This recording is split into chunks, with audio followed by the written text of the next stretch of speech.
gibberish, and at the bottom of the screen, it's like interpreting for him, and it's like he's like negotiating deals with different teams, and he's like, How many games do I have to play in a season to get paid? And then he's like asking about the nightlife and all this stuff. Oh man, it's hilarious. Good Those are funny. People got too much time on their hands, huh? They really do. I know, but it creates such good entertainment. There's good memes around. Yeah, good. That whole world. As much as I hate social media, I do love it for that. The memes? Yeah, you like all these submarine memes too. Have you seen those? Oh yeah, holy quite a shit! few of them. It's pretty ruthless. I mean, considering what happened. But Did they find them ever? No, No, think nothing they- whatsoever. I haven't kept up with it. crushed like a beer can. Like, it underwater. just- I don't think they Just went under. expect to find Really, no, nothing. they found the debris. debris, but crushed. the like Oh, human the people, remains. I don't no, think no, they're no. like Just that big. crushed it. It's gone. I think I heard when it like blew up, it like liquefies everything in your body, like the pressure and stuff in there. It would be quick. Like it's like instantaneous. You're just gone. It's pretty wild to me. I always thought it was wild that, I mean, obviously, I think that Bezos' whole thing going to space must have been a lot more regulated, or maybe, but that was always mind blowing to me that you could just Dump a sub and go. Yeah, you could just like, well, we could just build something, go down the Titanic. We could build a spaceship and go to space. Like I would have thought, like there'd have been more of like somebody saying, no, you can't do that. You shouldn't go down that far. Submarine's like one of those things that just doesn't make sense to me anyway. you- like there's you're no- going to get there's no into a escape. metal tube, and I'm going to go underwater. Where it's dark. This just doesn't add up for me. Seems completely sketchy from the get go. I could never do it. Just claustrophobic. Yeah, I I know. mean, I couldn't even get in that thing and close the hatch above. No I'm way. claustrophobic Yeah. bad too. Is that really little bad. tiny one? Does that have a bathroom? It looks so small. Like No. Oh, I have think you they never? said you have to pee in a bag or Pee in a something. bag? Have you never seen the No, I don't. inside of it? It's beyond tiny. my time is way more better spent doing other things. I mean, I On agree. sports memes? On sports Yeah. memes instead of current event memes, you're on sports memes. Forget underwater exploration. It's memes Yeah. only. Well, like pretty ruthless memes out there about that one. It's wild. Was it to see the Titanic? Yeah. Is that, Yeah. Wow. Yeah.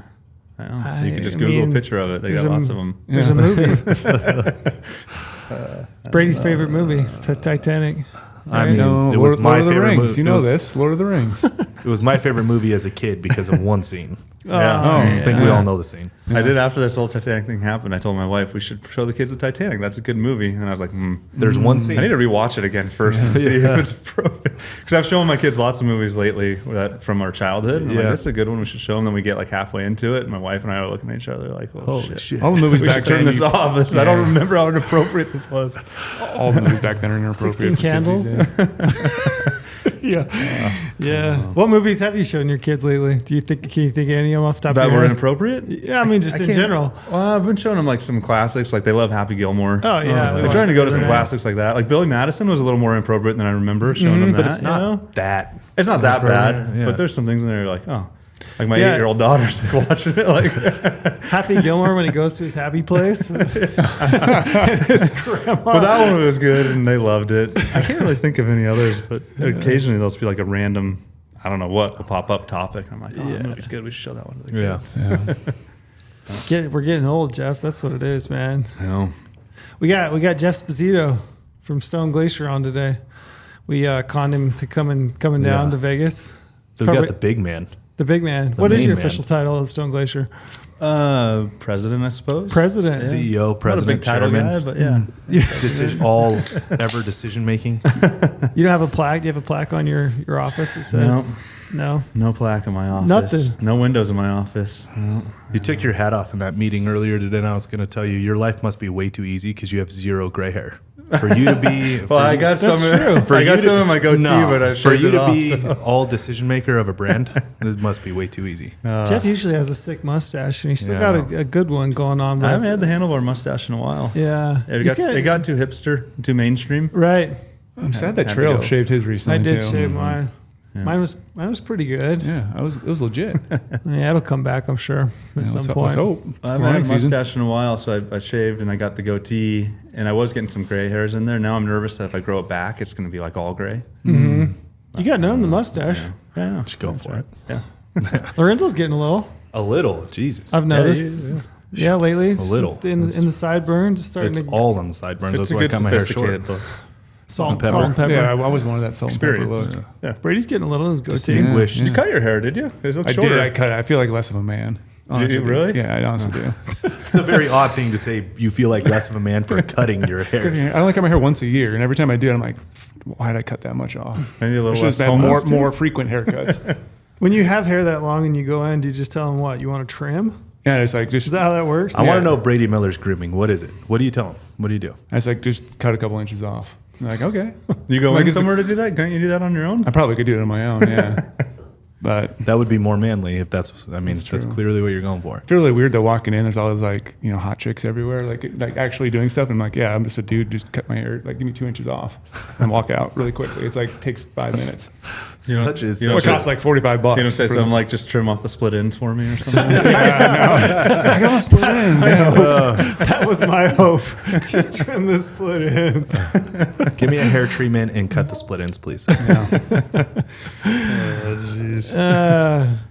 We appreciate you coming down. We wanted to sit down with you and just kind of do a little podcast and Yeah. explore all things Stone Glacier. Sounds great. I guess before we get started, we hit you with the promo. Brady, do you want me to hit the promo Yeah, today? hit this us with week? the promo, T-Rail.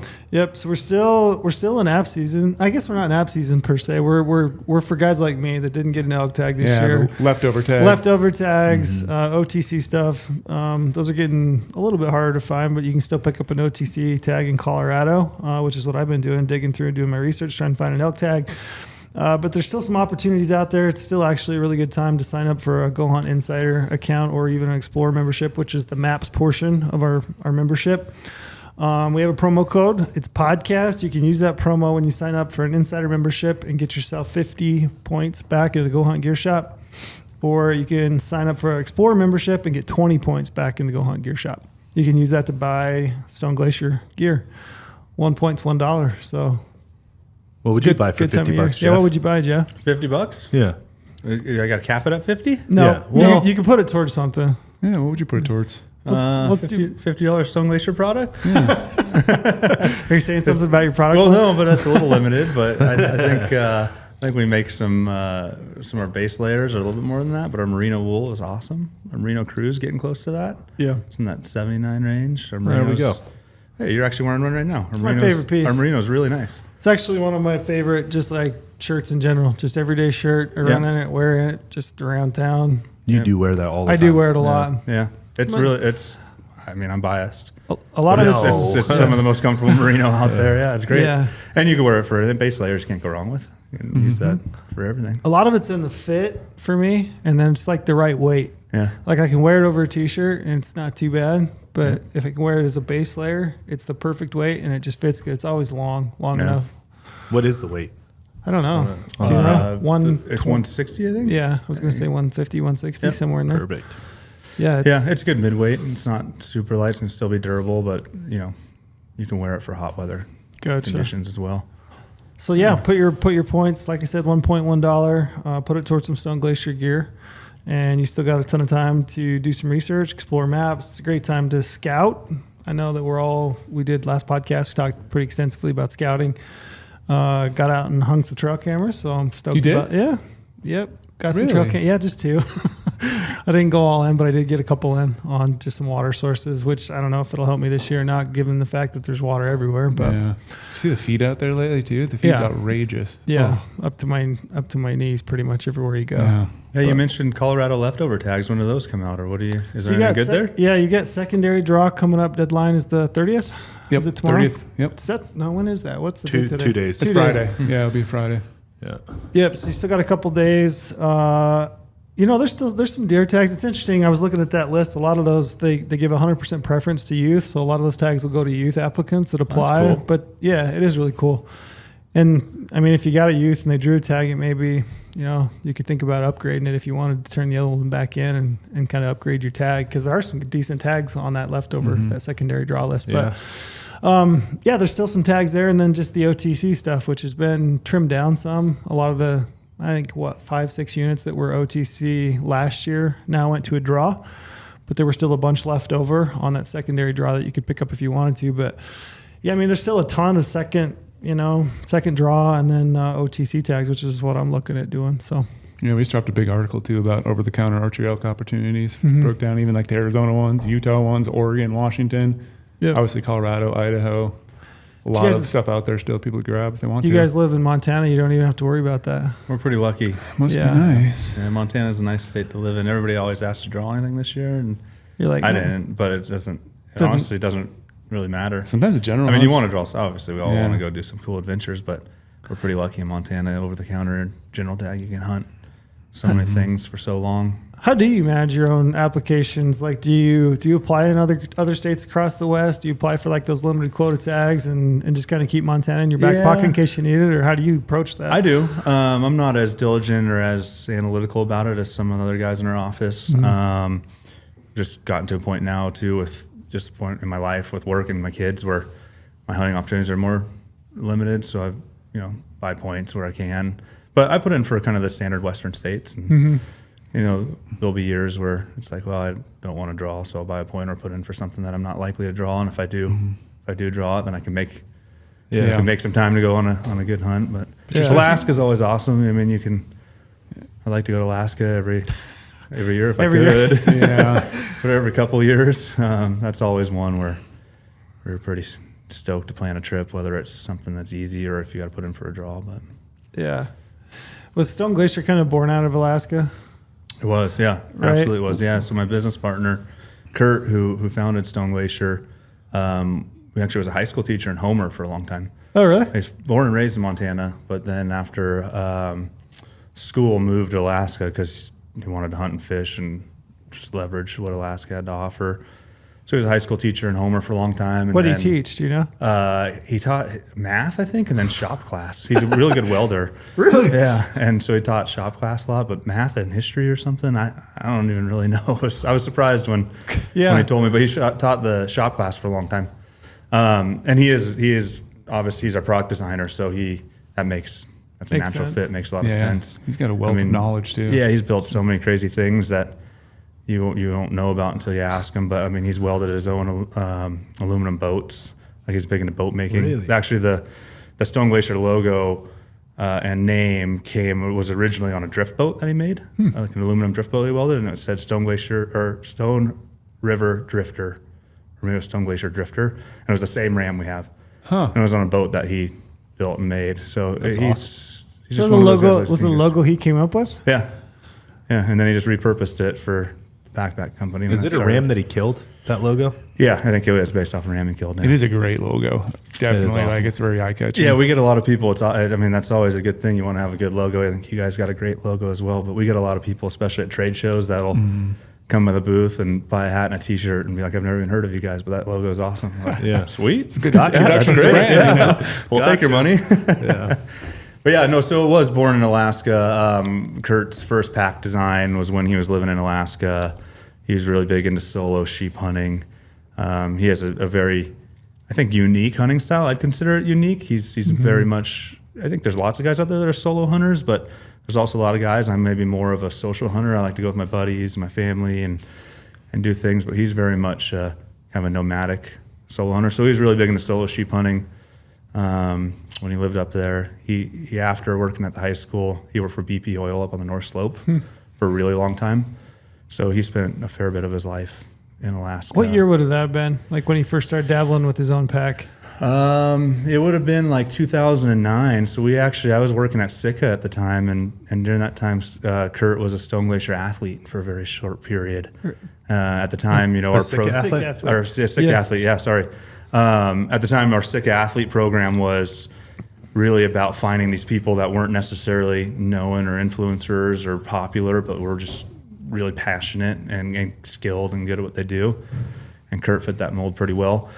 And that's how we got to know each other. And that was about that time that he was kind of modifying his own pack. Stone Glacier didn't exist then, but he was messing with modifying existing designs and building his own packs. And then he started Stone Glacier in 2012. Gotcha. Yeah, so a few years. I was trying to think in 2009 because I remember what pack would have you been using in 2009? Do you remember? I remember mine would have been a Badlands 4500. Yeah, the Badlands one. That was kind of. I think I was using an MR crew cab. Probably, a crew cab, an early version of a Sitka pack. Yeah. That was kind of when we first started doing packs at Sitka. And I remember I bought an MR like one of the Camelback internal frame, packs shortly after that. But I remember 09 for sure because my brother had an elk tag in 09, and I remember he killed a bull, and I had a 4500 Badlands, and I had the head and a hindquarter. And I remember the frame broken too. those plastic stays would always break. Yeah, and then no shade on Badlands because for the most part it did its job until I had 100 pounds in it. Sure. But yeah, those stays broke, and I remember distinctively thinking something's very wrong here. It's funny to think about that. To your point of we're getting old. That doesn't seem like that long ago, and the innovation technology of all gear, but especially backpacks, has changed so much since then. It wasn't.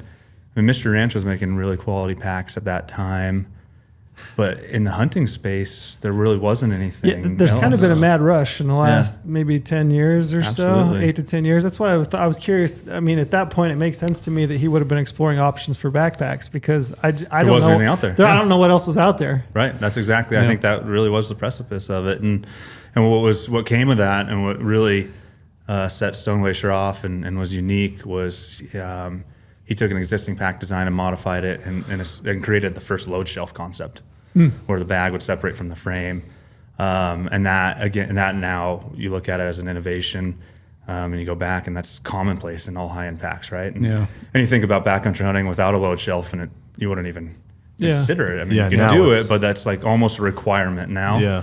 At the time, it didn't exist, and he was doing the types of hunts where he was going far enough into the backcountry that you weren't going to make multiple trips if you killed something, right? So it was all about, I need to stay as light as I can, but when I kill a sheep, I need to be able to take everything out in one trip. And there wasn't anything that could do that had the volume and the capacity to do that. And that was kind of how the load shelf concept was born, is to give you that extra capacity to put the meat in the cape. So was that first pack he built? Did he build that himself? Sew it, just put it together in his garage? Yeah. Just kind of put it together and taught himself how to sew and started modifying some packs and built the first one. So he's a handyman himself. Very much. Oh yeah. Likes to tinker. Yeah. Build anything very technical and mechanical. Is he coming to the office pretty much every day? He's designed every one of our products. Yeah. Yeah, he's our lead designer. Our design team's expanding and we have more people, but he's still the head designer. He still sews and prototypes every product we make, first sample, and can build, from apparel to packs to everything. Yeah.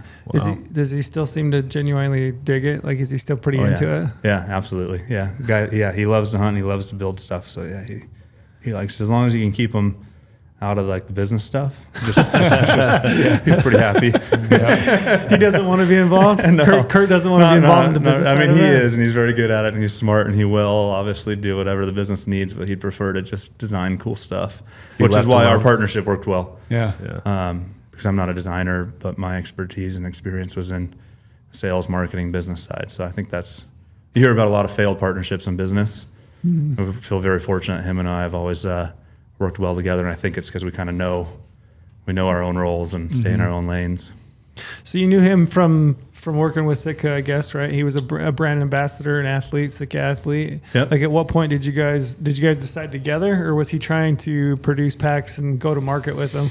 Yeah, no, he started. That's a good question. It's an interesting story. So he started Stone Glacier on his own, and his pack design that we were just touching on. He was working, by now he wasn't working in high school anymore. He was working at BP Oil, and he designed this pack, and he didn't have intentions of starting a company. So he took this pack design, and Sitka was one of the companies, but to a handful of different companies, and pretty much just offered to give it to him and said, hey, here's this concept I made.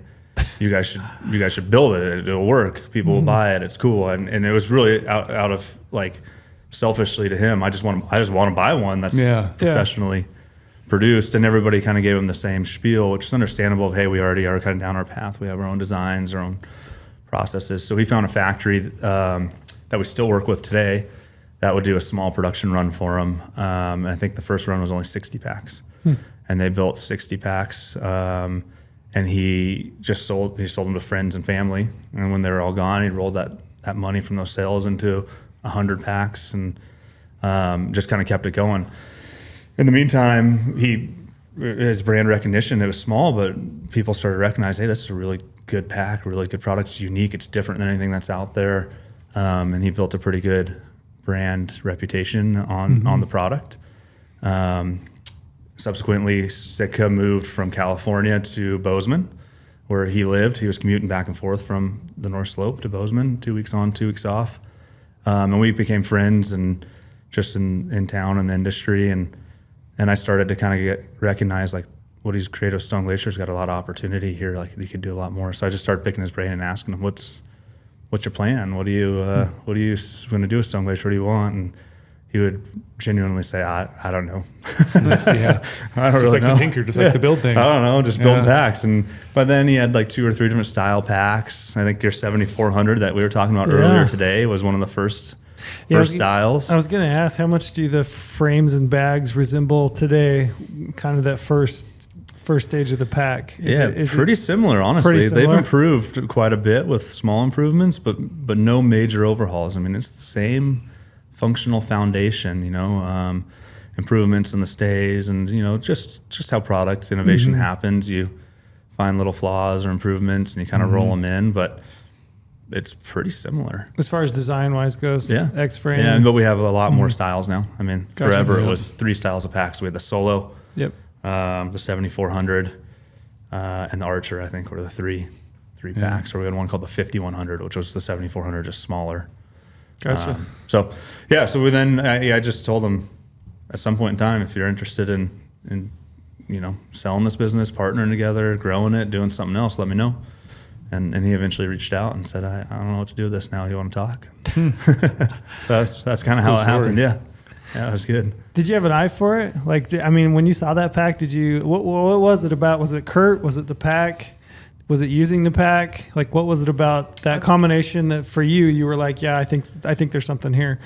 I think it was a little bit of everything. The first time I used a Stone Glacier pack was on a mule deer hunt in eastern Montana, and a buddy of mine, one of Kurt's friends, had one of the first ones, and we just swapped packs for one of the pack outs, and it was like, wow, this thing is really comfortable under heavy load. It's pretty nice.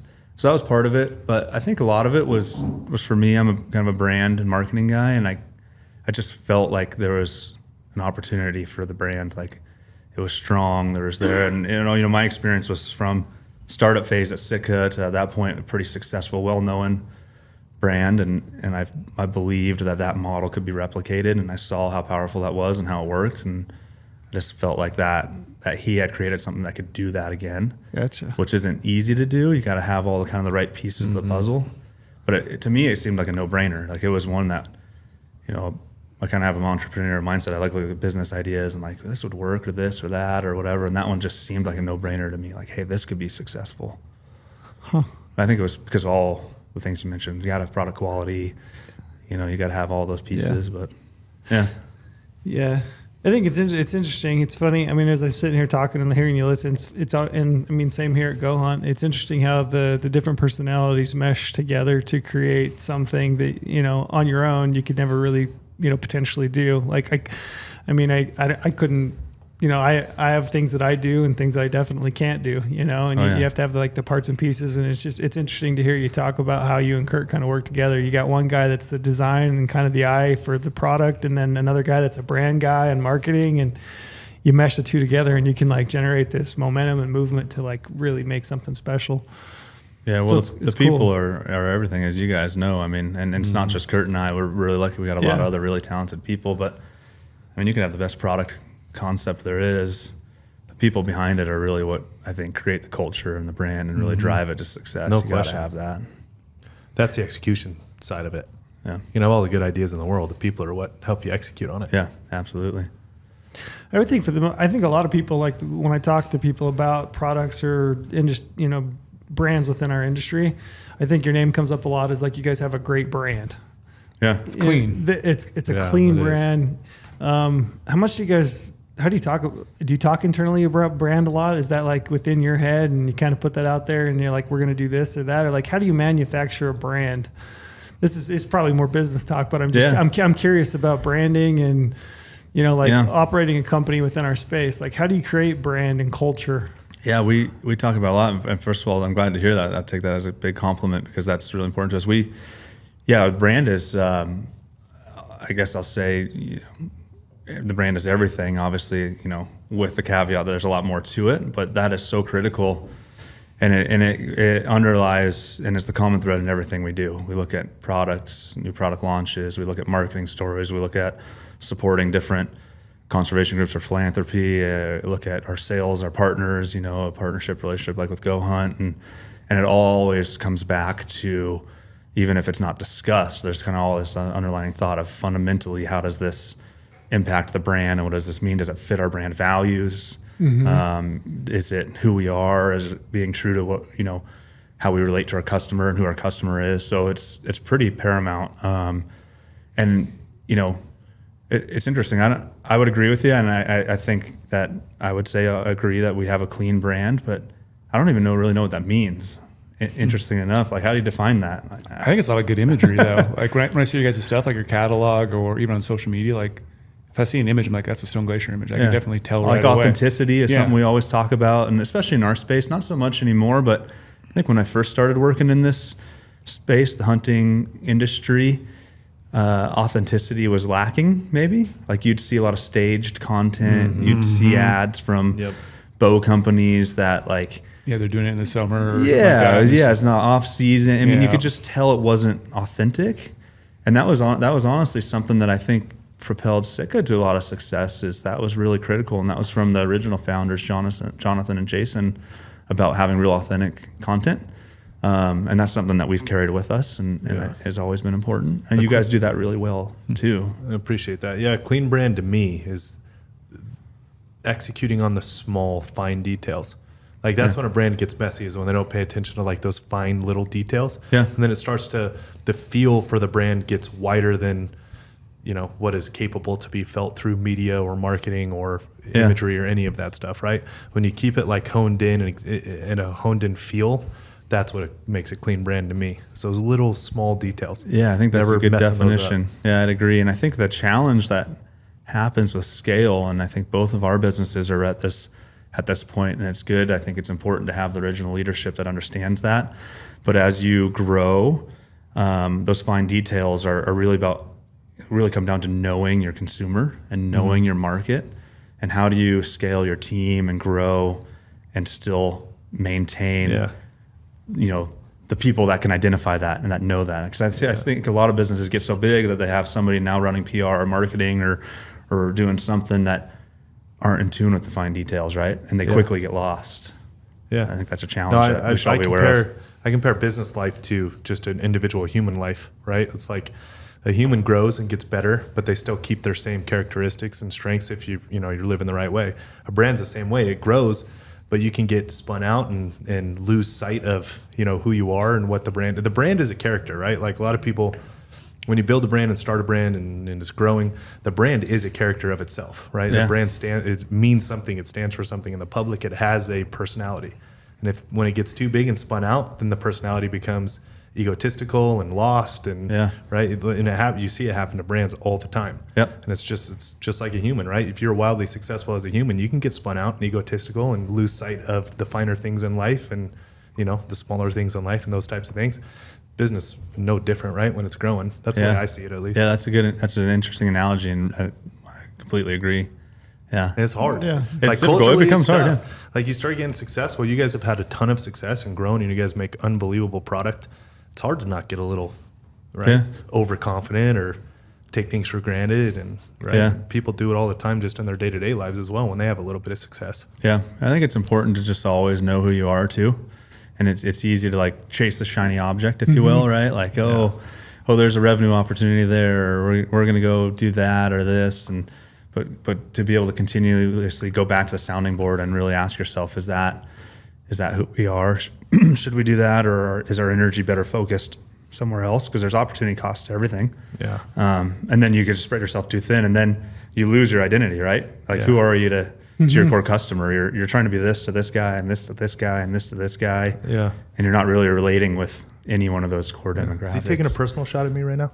I don't think so. No, not you. I was just wondering if honestly, I'll be the first to admit and take the full fault of it. But like, we're kind of, I'm confident we're still very clean and everything, but it's like, man, it's tough. You start shiny lures are in the water and you're like, man, we could do that. Yeah. We can do that too. We can do that too. And then all of a sudden you lift your head up and you're like, okay, we are spun Oh, out. well, I Like, think you people- guys do a good job with it. I mean, you're from my perspective, right? And I don't know the internal workings of your business model. This is just really what I see. But you guys got your hands in a lot of different things with Insider maps in the store, but they're all focused Yeah. on Core one values. core, Yeah. you know, the Western hunter, and Yep. you're not chasing a bunch of different things. And I think that's really what's important is can you still provide value to your customer? Yeah, Right. we haven't gotten out of control by any means, but it is like we got to take a deep breath and be like, okay, we have plenty. Let's stay focused, right? Yeah. These other shiny lures can. Well, it's go easy to past want to go us. chase those things, Yeah, right? it's Especially really if you easy. know that there are opportunities Yeah. that can be And when you successful. know it fits your core values, and you know you can support the customer, and you know the customer would appreciate it and want it, and we know we can support it in the right ways, and it's like, all right, well, we're good right now though. Like Yeah. let's stay a little focused here. I mean, that's Well, timing is a lot of it that's too, tough. right? I mean, it's an internal discussion always of when's the right time to do X, Y, Z, Yeah. right? Like that's an opportunity we see, but should we go after it now with everything else we have going, or can we table it and capitalize on it? And You're speaking and put in a exactly. long-term You're plan? speaking to our headache right now. Yeah. and that's right where we're at. Yeah, I was just wondering if this conversation's going anything like you thought it would. I didn't know what you guys wanted to talk about. No, it's right when you said that. I'm like, holy shit! Yep, that's kidding. right where we are. No, I got that because I did want to commend you on the brand, because I think Stone Glacier I as agree. a brand has done a phenomenal job. And I mean, I read a headline, I don't know where I read it, but it said I think this was from last year, the second straight year Stone Glacier's made Inc. magazine's prestigious list of the fastest growing private companies in the country. And I think it's a unique thing that somebody within our space, it's a relatively small industry, if you will, and a smaller company, somewhat of a startup, that you guys have grown the way that you have. And I was curious to explore brand, because I think you've done I think people buy, I think you make a nice product. I think you make a great pack. I think your apparel lineup, you expanded it, exponentially. You've got all kinds of stuff. And I think you do make a quality product, but the fact that you've grown at the rate you have tells me that there's something more there than just the product. Yeah. Well, and I think, I appreciate that. And I'm really glad to hear that. And I think that is the critical thing to successful growth businesses, right? And you guys have done the same. Like, the people want to be a part of it. You're adding in our marketing guy, Lyle, who's very talented. We talk about this a lot, but besides the product that you provide, what other value are you giving to your customers, right? Your core brand followers, right? What's the other value? And it's not necessarily a tangible thing, right? It's like, what is that relationship that person has with the brand? How do they identify with it? Like, there's got to be more than just a transactional, like, you make a nice pack, here's $500, I'll take the pack, it's great. If you want, you don't have to. Like, there's plenty of businesses that are successful not doing that. But if you want to have that kind of loyal following that you're talking about, and then I think propels you to a different size of growth, like, what else is it? And I think a lot of that then goes to the things we're talking about the authenticity and the values and wanting to be associated with something. Like, you want people to wear your logo on the hat. I mean, that's one of the most complimentary things I see is when I'm walking through the airport and there's some random person wearing a Stone Glacier hat. It's like, that's freaking cool, man. That guy could be wearing any other hat, but he feels connected enough with something about the brand that he wants to wear that every day. So that's something we discuss a lot, is what is that, and how do we continue to leverage that? How do we touch people in that way where they're like, it's more than the product. Like, I want to be associated with it. I'm no business expert, so I can't pinpoint what it is. Sounds like you are. But we've been fortunate that we've been pulling trigger. I couldn't write a book and explain how to do it and replicate it, and I don't know. But you guys do it well too. I see GOHUNT stuff all over. Yeah, I was gonna say. I remember Brady and I last year. We went to Kansas. We flew into Kansas City. We went and did a goose hunt. And do you remember there was a guy in a GOHUNT hat in Kansas City Airport? Oh yeah. Do you remember that? Yeah, I remember that now. Yeah. And I remember Shit. thinking, like, holy shit. We're in the middle of the Midwest. Yeah. And the guy's wearing our hat. Everyone, it should be cool. Every once in a while, I'll see somebody, like, at a sporting event in a crowd. I've noticed it too. I'll give you one of our little secret playing cards that's worked really well for us, and you guys are welcome to steal it if you want. But we give all of our employees $25 gift cards, and if they see somebody randomly wearing a Stone Glacier or something, we encourage them to go up to that person and say, Thanks for a good idea. repping the brand. Here's 25. Next hat's on us. Here's $25. That's a golden egg idea. People there. love it, man. They're so stoked and they're like, who are you? And like, oh, I work for Stone Glacier. And just that's sweet that you're wearing that. They're like, oh, they're stoked. Yeah, that's awesome. They're loyal to that brand. idea. After that, even more now. Even more, yeah. That's a good one. Yeah, that is cool. Yeah. Well, But cool. on that point, I tried to snap a picture the other day. It was in Bozeman, driving to work. I didn't get it in time. I was going to text it to Porter. But a guy in front of me had a GOHUNT sticker and a Stone Glacier sticker on his back glass of his truck. And I was like, that guy knows what's up. Yeah, That guy gets it. Best of both worlds. Guarantee that guy kills a lot of animals. Yeah. True story. He's driving around Bozeman somewhere. There we go. I like awesome. those guys. I was gonna jump over to PAX. Brady, did you want to Yeah, I want to talk about PAX? PAX. Yeah. So I'll let you lead it, and I'm going to jump in with my PAX Okay, question. I was gonna ask you. I know that was your X frame your first pack you came with, or was it the Crux? Crux frame. Crux frame. Yep. And then you came with the X curve. Yep. So currently, like, what frames do you have in your lineup, and can you give just people an idea on what frame they might choose, when, and why? Yeah, and that's a good question and a more complicated question to answer than you would think. The simple answer is there's not really a wrong answer, which is a good thing. But we offer 3 frames now: the Crux frame, the X curve frame, and then the R3 frame. The R3 frame is essentially a Crux frame. It's the same foundational setup, but it has some different attachment points for military applications. So we do a small military business, and that's really focused on that. So for hunting applications, we're really talking about the Crux frame and the X curve frame. They both have the same load carrying capacity. They both have an integrated load shelf. They're both can be used with any of our bags interchangeably. The main difference comes down to the shape of the frame sheet. Yeah. So as the name would imply, the X curve frame has a curved shape that kind of matches the natural curvature anatomically of a human's back. And then the Crux frame is more like traditional backpack frames. It's just straight.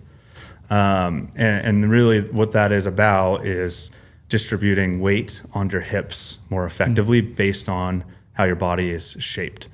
With that said, both of them are very comfortable under heavy loads, and it's pretty minute detail about your body shape and size that would swing you one way or the other. And we would say this one may be more comfortable on you than this one, but neither of them are going to be discomfortable or uncomfortable, if you will. It's always been hard for me to tell which one actually, I can wear both of them just great. Right. Brady, and most Brady people likes can. the flat one, the one that's just Yeah, straight but up do you and when down you from go the back back. and forth with you put 30 or 40 pounds on one and you try one on If you another got one? Do you have a no preference? ass. I think it's always X curve. I think I was leaning more Do you have a preference? So for me, like, I don't have very good posture. And so my one-on-one brain would tell me that the X curve would be better for me then. Yeah.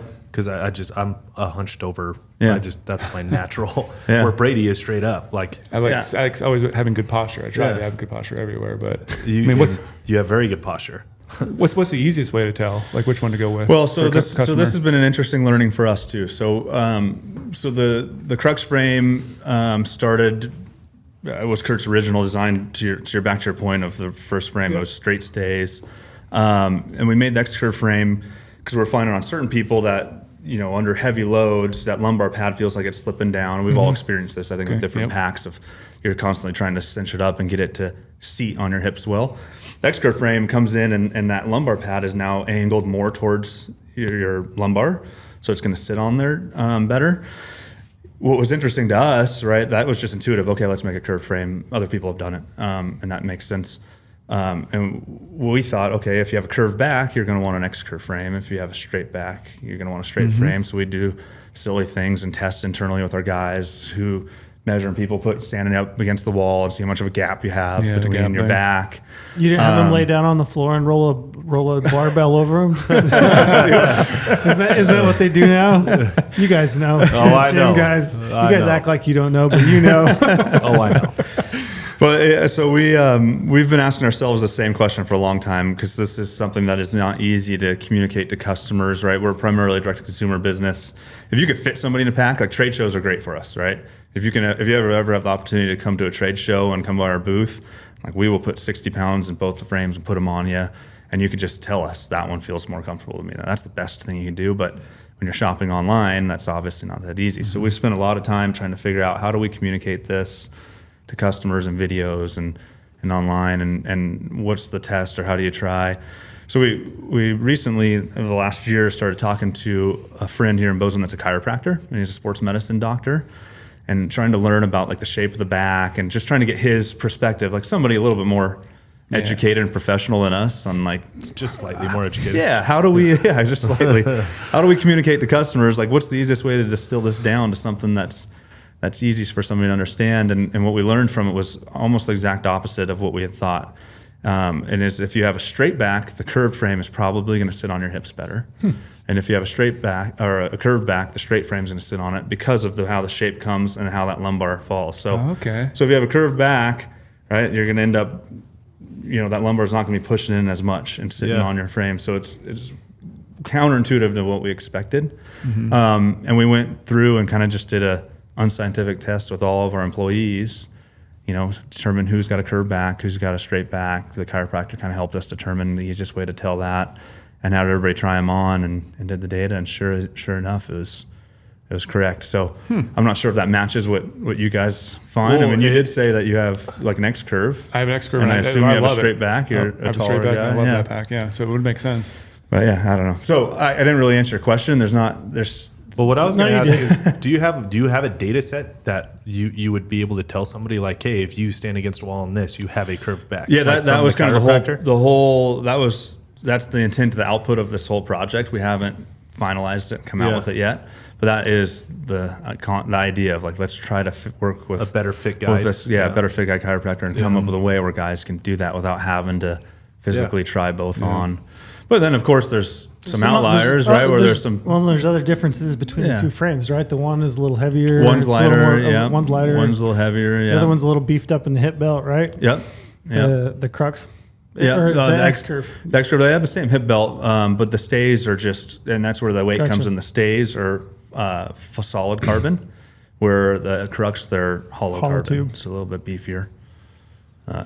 It's a complicated one, and lots of other backpack companies have their different ways of trying to do it. Most backpack companies have multiple frames for different fits and different ways of measuring torso length and seeing what fits there. I think some people even played around. I think Osprey for a long time had the style back where you can mold it to your back, almost like a ski boot. Yeah. So there's been lots of people trying to figure that out, and I'm not sure anybody's really hit the bullseye on it yet. So it's something that we're trying to do. I mean, but what I always communicate to customers is, one, we got a great return policy, as you guys do. If you try one on and it's not used, right, you can send it back, try the other one on. And ultimately we want our customers to have the one that's going to be the most comfortable. So we'll work with people on that. But you can't. They're both going to be comfortable. Like to your point, I can honestly wear both. The same way. I can wear both, and I think I have a preference of like, if I had to choose, I'd use that one. But neither of them are uncomfortable, and they both carry weight well. Which one's your preference? I like an X curve. I like an X curve. Yeah. Yeah, that's my go-to. Yeah. Yeah, it just seems to fit better, and it's the curve in it that I like. Yeah. There's just something about it, just as comfortable. Yeah. But yeah, I think probably 70% of our employees like a Crux. Really? Yeah. Weird. Yeah. Weirdos. So yeah.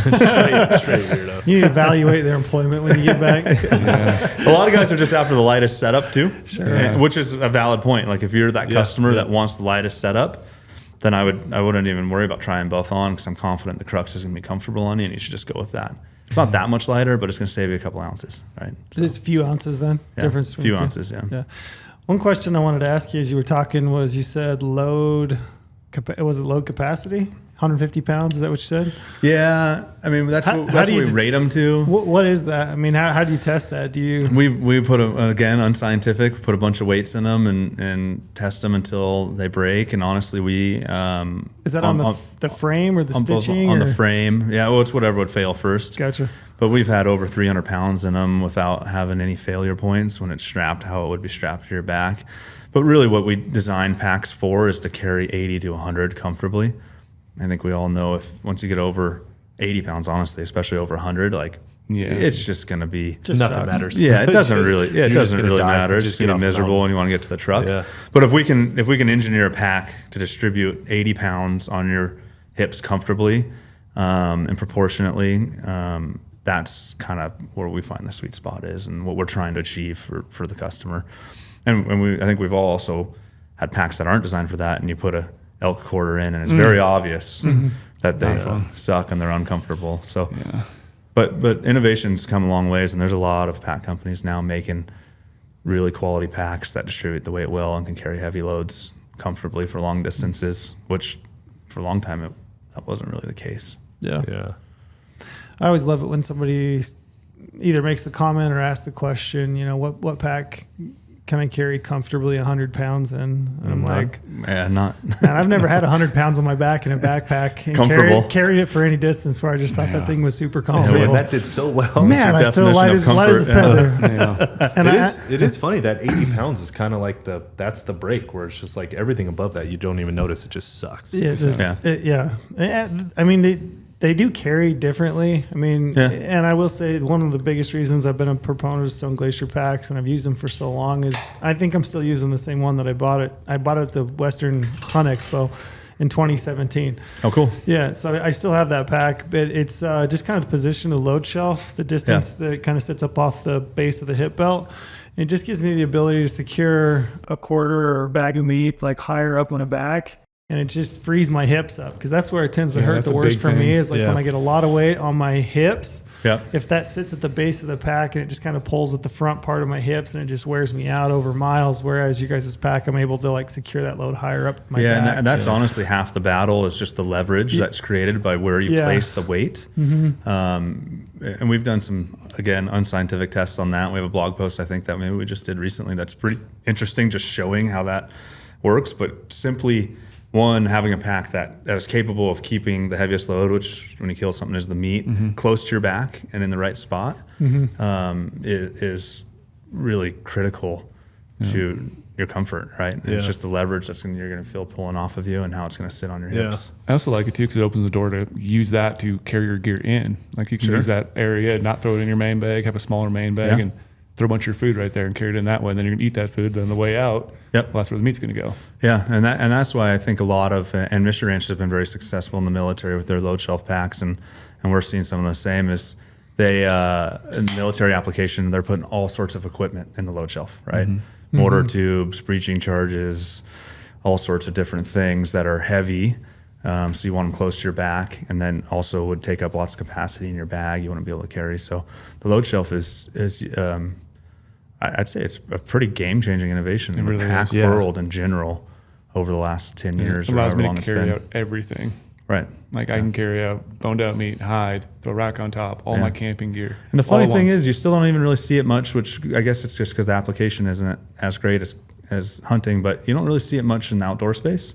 But guys you can pack your tent, your food, your everything in there. I mean, guys are packing pack rafts in the load shelf for pack rafting trips.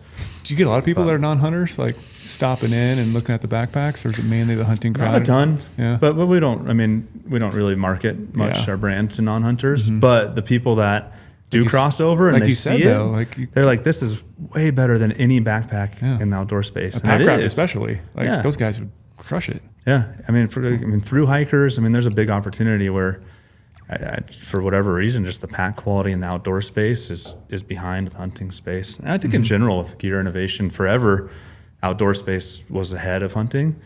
But recently, I think all the hunting companies are innovating at a higher level, making better products in the outdoor space. Yeah, the last 10 years, I would agree. Yeah. For sure, I would agree. And it's because of the end use, right? Necessity. You're just doing more extreme things on a hunting trip than a backpacking trip, right? Backpacking trip, you stay on the trail. Yeah. You're going to point A and B. Hunting, you're on your own schedule, your own time. Hunting, your own you never know what's going to happen. Yeah. So I think that innovation has kind of surpassed it. And hopefully, I think it'd be great if the consumer starts to recognize that. And I think they are. There's a lot of people starting to come to hunting brands to look for different products, but not at a significant level yet. I was reading, I think I've run into you before at summer OR shows, so the summer outdoor retailer shows, right? Which is kind of the hippie get together for outdoor rec crowds, and you get to look at materials. But I was reading the summer OR show just was going on last week, I think. Maybe it was last weekend in Salt Lake. So I was reading through just press release, going through like new products, and one of the new product releases, and I can't even remember, but I was shocked when it said backpacking and hunting, and it actually said hunting, and it called it out. And I remember reading that and thinking, that wouldn't have happened 10 years ago when I first started going to that show. Like, do you remember who it was? Or what I can't remember. I'll go back and find it because I have it in my email somewhere. But I remember reading the paragraph and thinking, I don't think I would have seen that 10 years ago when I was at that show, like, or from a press release from that crowd. Yeah, like, absolutely not. No, I think that's a cool thing. I hope that trend continues. Mm-hmm. I think a big driver of that is over that same period, you know, the kind of the interest from non-hunting crowds of organic, you know, sustainably harvested food, if you will, right? Yeah. And there's definitely been an interest. I wonder if you guys see it with your customer bases of not your traditional hunters wanting to get into hunting. I think it's a mixture of a lot of clean brands. Like there is a lot of brands that have come out, right? Sitka was a good start of it. You know, that 10-year, what was that, 13 years ago, 2010, right?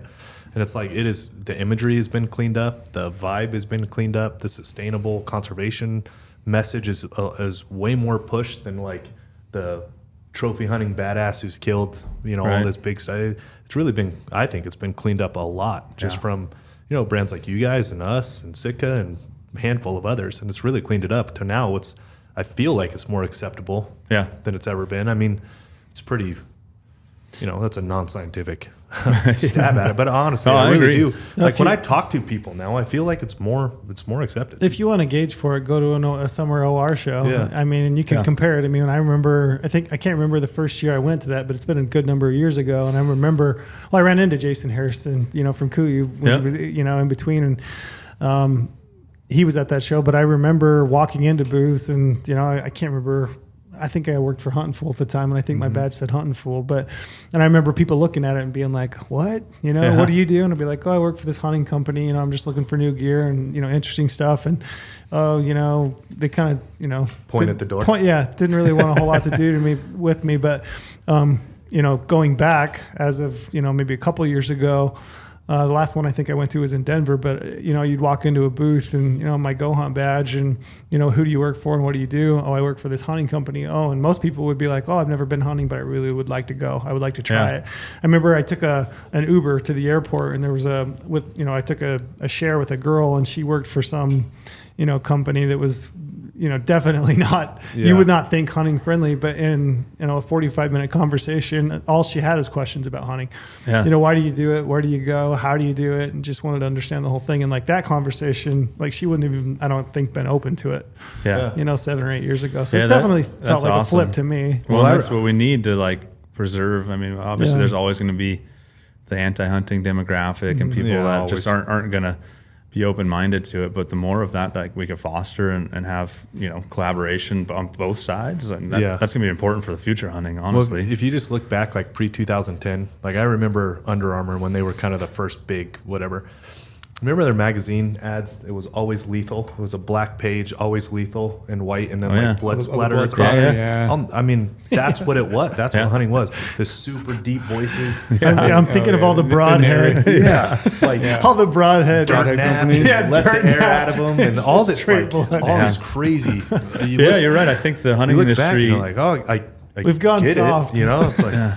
I think we've at a certain point that internally in the hunting industry we realized that maybe that marketing might work to your customer at a certain level or extent, but it's not the longer term view and the broader view. It's not good look for our business and our industry, and there's a better way to tell that story and still effectively sell your customers where you can. Part of our responsibility is to message what we do the right way, right? Authentically, out of love and out of conservation, out of protection, all this stuff. It's like over the last, since 2010, I think it's changed. The market has done a really good job of telling the story through sustainability and conservation and, eat what you kill kind of stuff. Like, I think the onset. I mean, you guys are a leader in the media world too, right? And Media does a good job, and I think we do a good job. But everybody's done better in their content creation and their media and their films education too. Within their content, and like being.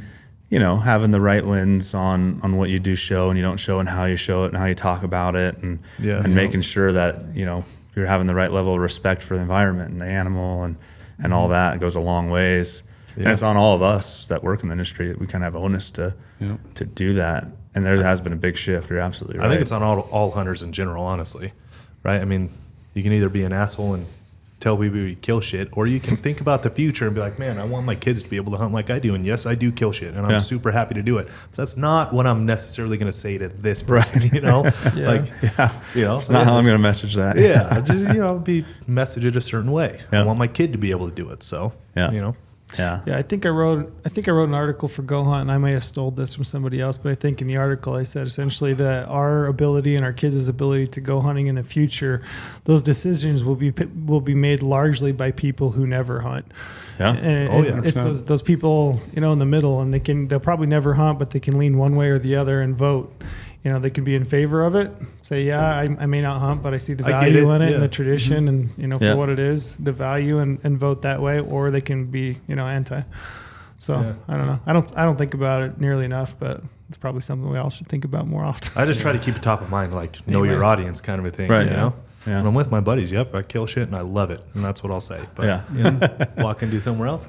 Yeah. So I go hunting. I do this thing. That's an important point.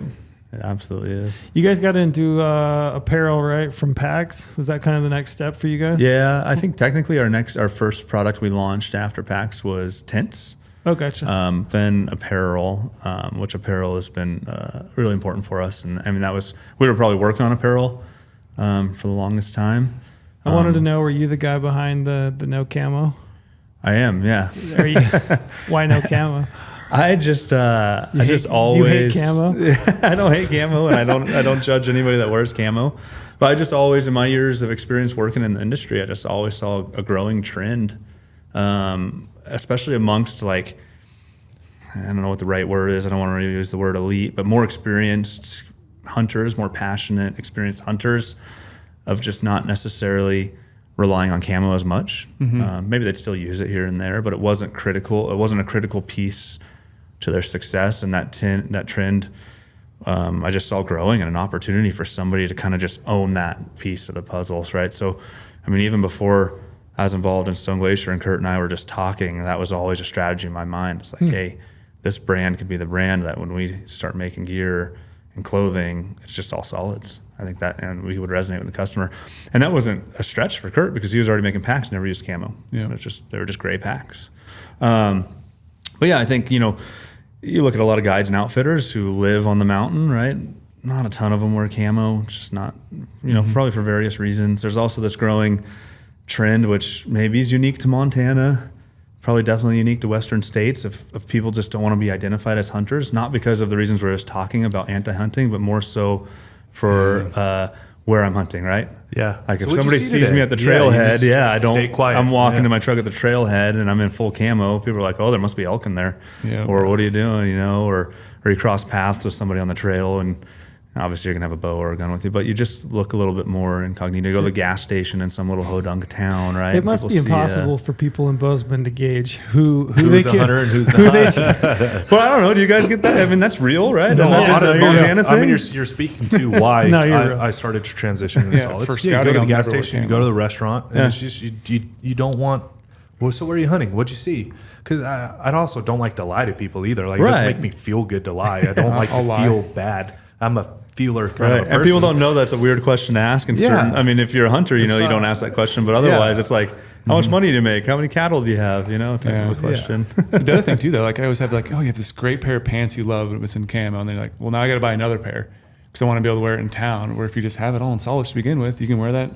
Hunting, you can go into town on a date and wear the same pants or a rain jacket. And that was another important piece of the whole decision was we want to make gear that it's expensive stuff, right? You want to make gear you can use for everything. You can wear it skiing. I mean, you can ski in camo, obviously, but you feel comfortable wearing our gear for any outdoor activity that it's built for. It's a layering system for high activity pursuits. We focus on hunting, but it's equally applicable for backcountry skiing and backpacking, hiking around town. It's when you spend that kind of money on gear, it is, just mentally you're like, oh, I'd wear this way more than the 3 hunts I have this year. And it just, I don't know, it's more of a motivating factor when you go to buy it. That's that solid trend in my opinion. Yeah, and we also always wanted, you see, lots of us, I think all of us probably do it to a certain level, but you have your hunting gear and then you're going to work throwing on a Patagonia puffy or an Arc'teryx jacket or something. We also saw an opportunity for,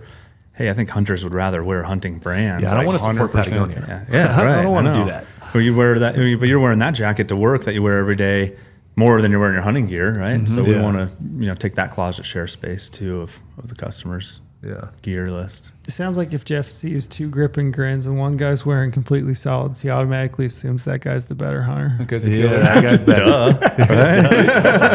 I do have one thing though. I do feel like there is still a need. You guys I actually want just kind of a poll from you guys right now.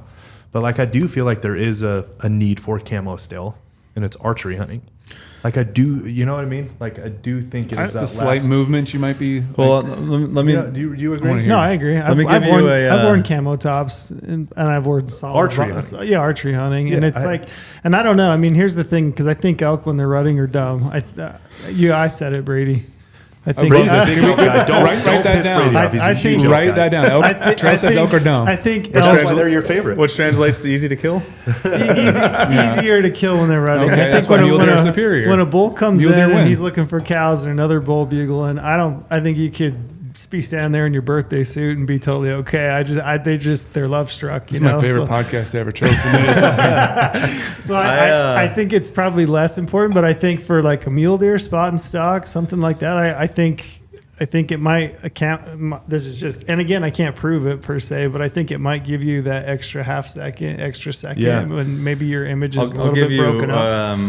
a food for thought point, right? And I don't have anything to back this up. But first, I'll answer your question. I don't think there's anything wrong with using camo, and I think that absolutely can. I've killed plenty of things with a bow without camo, turkeys, everything, right? But here's my food for thought. Have you ever found yourself, and this is a theory I've just been trying on people, so this will be the first time in like a public forum, so maybe I'll look like an idiot. Have you ever found yourself when you're in camo, hunt a little more foolishly and make mistakes because you think that you have a certain level of protection or cover, if you will, camouflage, that when you're not wearing camo, you might be a little bit more careful and be a smarter, better hunter and a little more cognizant of your movement and your wind and your approach. Basically saying not getting lazy in mental thought. Yeah, as you're I stalking. found myself leaning on it before, right? Yeah, I worked yeah. for one of the biggest camo companies for 10 years almost, right? Yeah. I found myself leaning on it like, I'll just sit right here in the open. I'm in camo. right. Or I'll try this or that. And when I'm not in camo, I'm like, I'm not going to do that. I would never do that. And maybe just be a little more analytical about your approach on your stuff. I mean, I can't. Something to think about. There we go. Yeah, I can't specifically say like I know for a fact I've gotten late. I'm sure I have, honestly. Just can get lackadaisical. Just I don't know if it's because yeah. of the camo or not, but I definitely gotten lazy. Well, sure, yeah. That's what I'm saying. You're But old, I know right? what I guess my I'm point old. is, at some level, sometimes I feel like the camo might give you a false sense of security at a certain level, but maybe that's just me. Yeah, Something to think about. Can't see me. I'm camo. I don't know. I just very, very non-scientific, very just a one-time run at this. But I was hunting sheep with Clay Hill in Colorado this last year.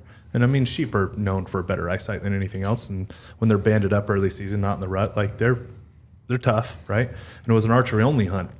And we were both wearing solids and we were getting our asses kicked. I mean, you could say it from being lazy. You could say it from being idiots, getting over aggressive. Sometimes they're banded up. I mean, why sometimes we got aggressive? I don't know. But we threw camo on and it could have been a mental thing. We had one of the guys we were with is like, listen, I'm all for solids, but like there's a place for camo, I think. And I think it's archery hunting. And I'm like, I have thought that. It was almost like I wanted to prove it wrong in my mind, kind of a thing. Because I agree with elk. I've archery hunted elk in solids. Yeah, you shot that bull with you. Yeah. You You're were head to toe solids, and that elk in bull the about rut. ran you over. And it about ran me over. He was in And love. He was in love with you. Just sweet talking to him when he about ran me over. I can't help it.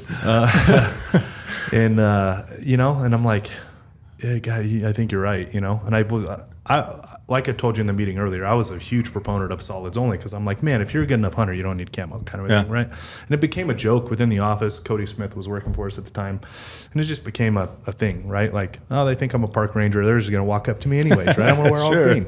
And anyways, man, we threw on camo and we got a lot closer, a lot more. Yeah. And I don't know what it was. Yeah, I couldn't look you guys in the eye. I mean, we're all experienced hunters here and tell you that one way or the other with any It's weird analytical how proof or biasly, data. though, you but get these things in your head. oh yeah, absolutely. And I'm like, man. we now- just had this conversation the other day about. I'm sure you guys have similar about archery equipment and bows, where I feel like I've just had bows that I kill shit with and ones that suck. Oh, we've talked about And this. it's like, and it's just. I'm being pointed at. Yeah, For have good you had that reason. same conversation? For good I've reason. had bows that I've sold that I would go back and probably pay twice retail value for to get them back, just because they. Lorenzo's I got don't know, a they bow. just He's- worked. Yeah, I mean, I have a bow. he's going on a stone sheep hunt in 32 days, 32 days. which, I mean, stone sheep, you think about what the opportunity that is. Oh, The yeah. stone sheep hunt. And Lorenzo's going with a bow Yeah, you that don't wanna was screw that up, huh? produced in 2016, something like that, 2016. Long time ago. Yeah, Halon X, and he just absolutely loves it. But I yeah. can't set it down. I mean, Matthews is a great company. They're awesome. They're great to work with. We shoot a lot of their bows. Yeah. It's the bows we believe in, and we've shot as individuals for a long time. And so they'll send us some new bows, try it out, let me know what you think. Yeah, you like I that one? cannot Yeah. switch. I have since 2016 to 2023. I've had their new bow every year since, and I can't do it. I mean, is it like that's what we were joking about in our office? Is that superstition, or is there something to that? It's- Is there like I is think it it's just both. mental? It's both. It's both. It's It's one just of those in your biased. head? It's one of those. Yeah, you develop biases in your head, right? Everyone does, Right. And that's where you can lose yourself. Like the comment about business and being a person growing, and you can lose sight of things. You just get biased. You get jaded by things. I've been very successful with it, so it's like it's just biasly pushed me, and I don't know. It's weird. It's not funny how that works. I mean, I can think of a specific. This was a few years ago, but at the time, brand new bow.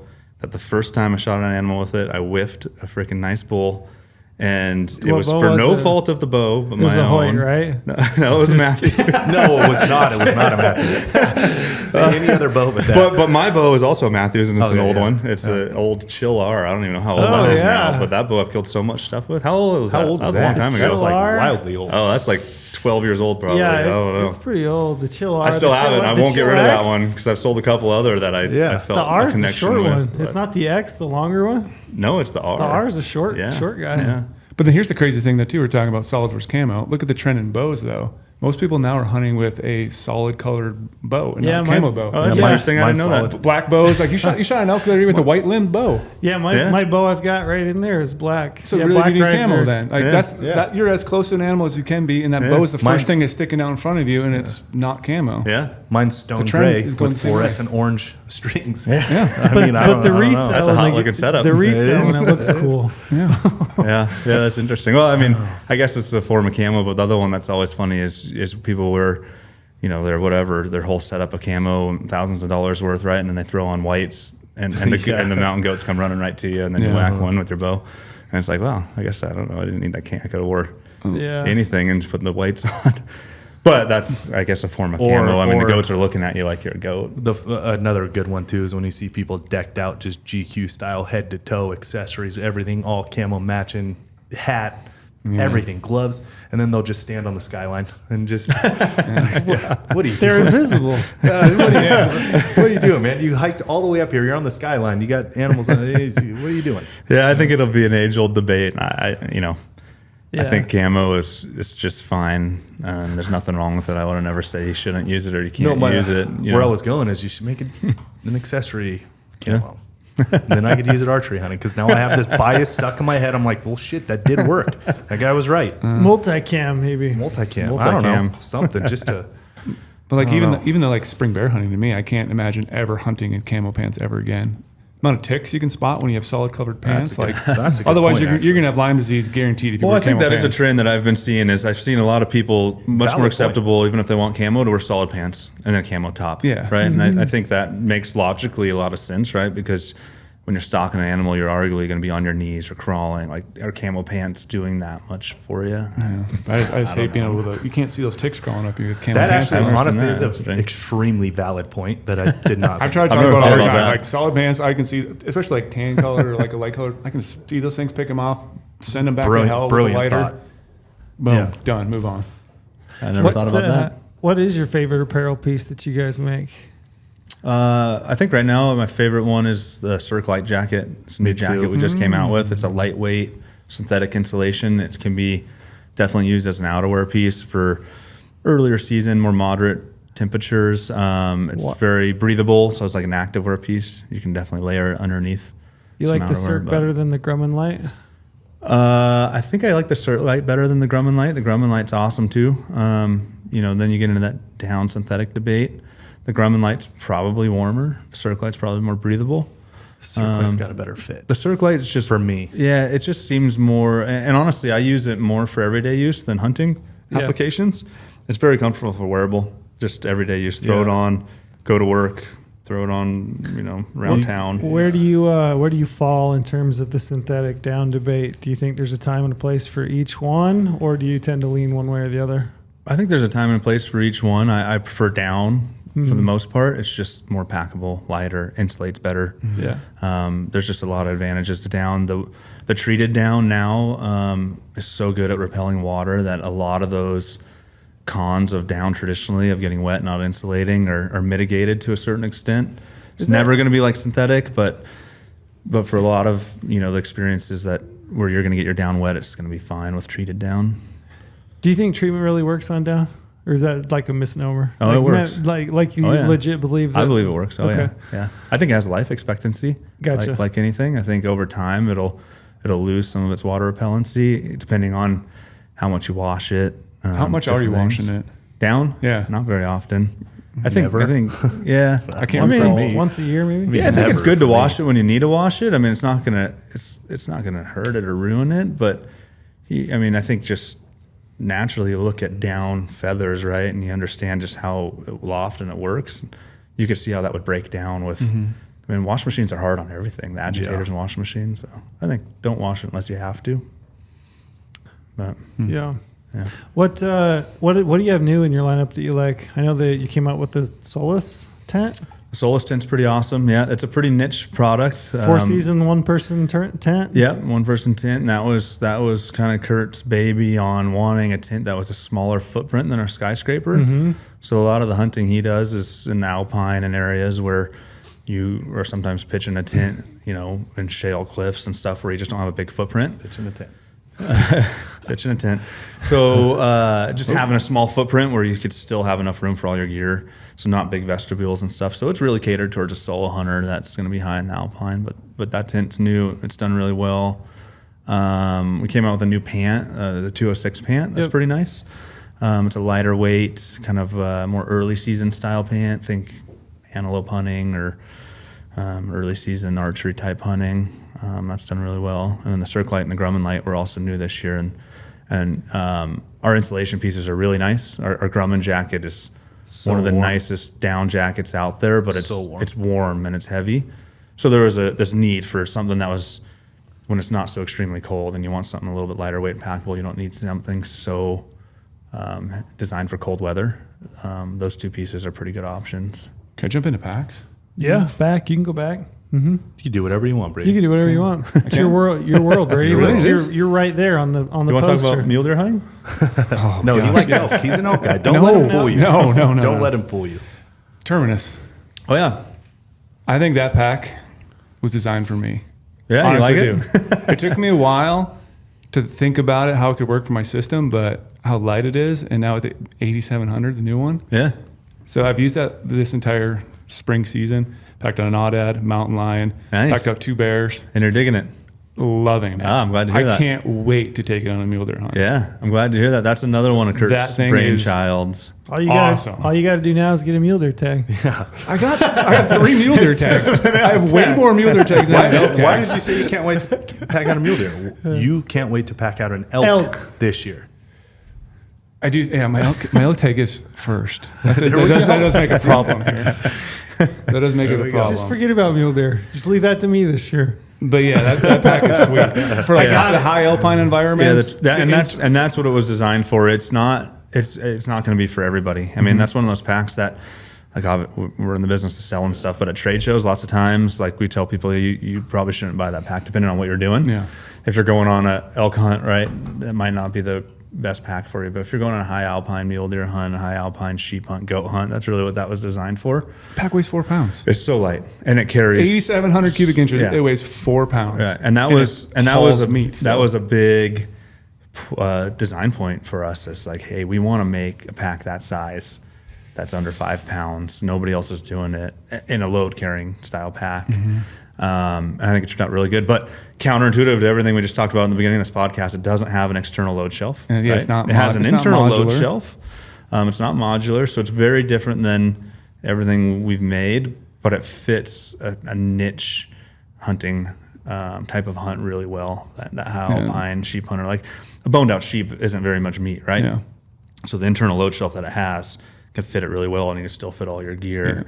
And it allows you to save that weight. And that's why I think I can still use it on a late season hunt. Because that's my first thought, because I love going late season backpacking for mule deer. Yeah. So I'm going to have a lot of clothes. Yeah. I'm still going to have, a stove, a shelter, and I still want to be able to get that mule deer boned out, have the hide in there because I want to try to mount it.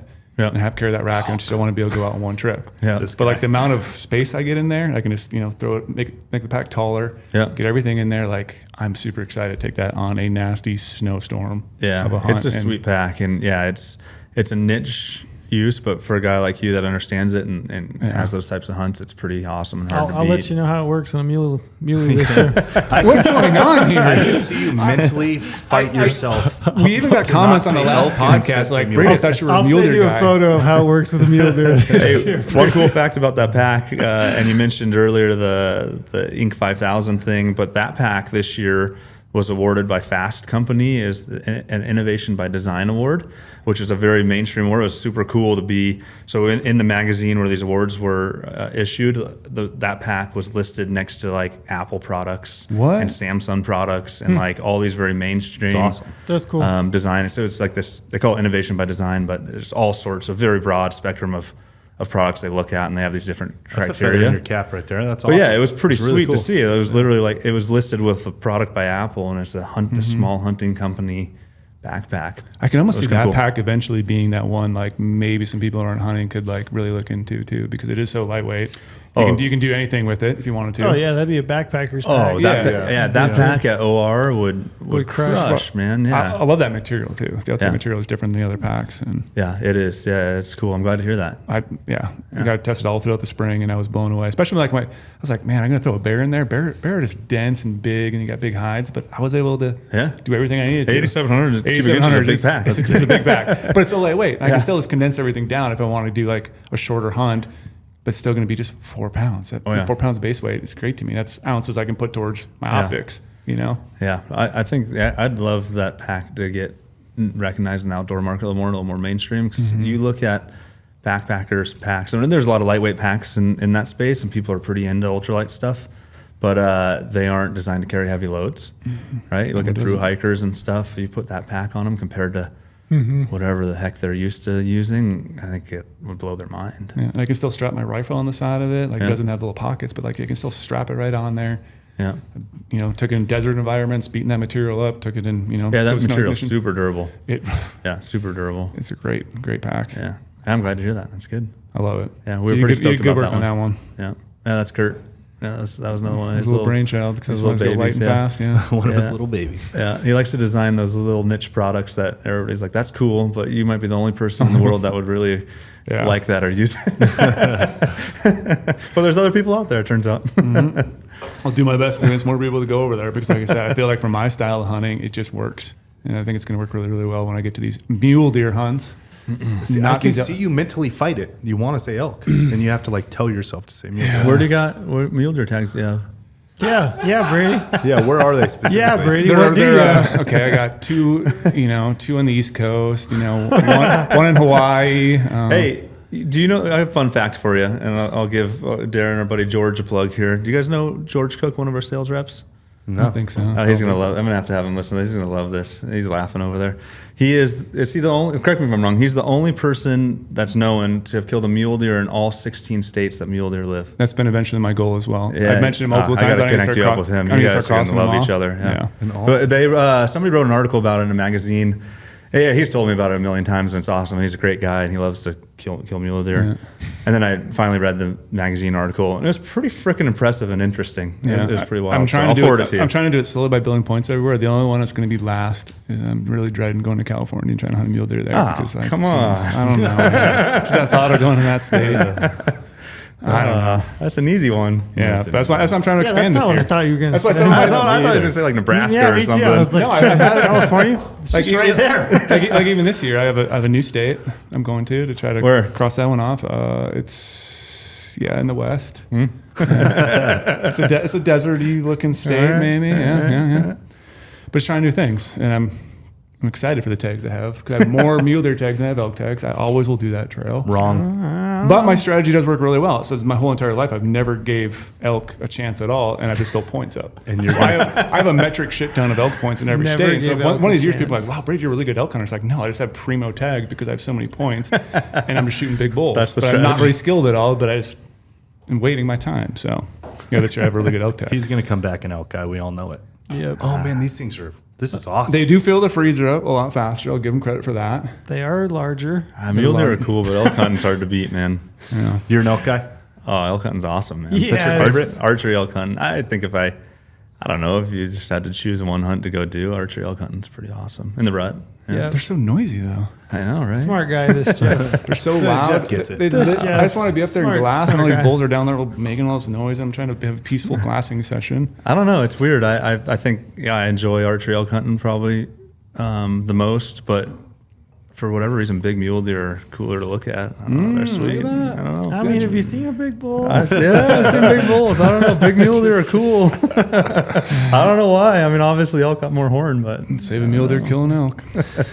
We better wrap up. We've got an event tonight. We're going to do a pack fitting. So people that want to come down to the office, obviously they won't get to listen to this prior to the pack fitting, but you guys have one coming up, right? Like a get together. Oh, yeah, we do. We have our annual summer bash, which Okay. is just a big open house, July 28th in Bozeman at our headquarters. So if you're interested and you're in the area or you want to travel into Bozeman, it's pretty fun. We usually do, we always do free beer, free food, live music. We do lots of good raffle prizes that support a local nonprofit conservation group. Last year we had some guys jump out of a helicopter and fly an American flag in. Yeah, That I was saw pretty that. cool. That was pretty cool. That's a You good guys time. You guys have a new headquarters too, right? Yeah, New we moved office, new in. Yeah, headquarters? moved into a new office about a year ago, a little Yeah. over a year ago, and it's been a real nice change for us. Yeah, I stopped in there, was it a month ago, and I was blown away. Like, I've seen pictures of stuff, but you walk in there and it's like, this is a cool Yeah, little it showroom turned thing. out pretty cool. Like Yeah. I said, I was saying earlier, like I really appreciate all like the conservation stuff you have in there, like all the stuff you guys have donated to over the years, like front and center. Like Yeah. the plane's pretty sweet too. Like look at Yeah. the big plane in there. It's Yeah, like, there's a bush plane hanging in the showroom. It's kind of That's cool. where do you see that? Like only at Stone Glacier. You gotta go check it out. Yeah, July 28th, Summer Bash. It's open to public, no tickets or anything. Just show up and Might have to be make a ready trip to have a over good there. time. I'm Have just some saying. beers. It's fun. have some beers. Yep. We like to drink beer. I would have never guessed. Yeah, weird, I huh? mean, no way, right? I mean, this is the first podcast we drank beer on because we have a guy from Bozeman show up. This is what Bozeman does to us. Yeah, Bad influence. Los Angeles. Here we yeah. go. I'll do it. We appreciate you coming. And I guess we'll catch up with you hopefully soon. Yeah. We appreciate it. We appreciate everything Stone Glacier. We appreciate Yeah, the for sure. partnership with GOHUNT. I think you guys have a cool brand. You've done something really cool. So we Yeah. appreciate you Keep stopping keep by. Likewise. innovating. It's Yeah. the coolest thing. Keep doing what you're doing. Yeah, likewise. Thanks for having me and thanks for supporting Stone Glacier too. It's awesome. It's great. Thanks, Jeff. Yep.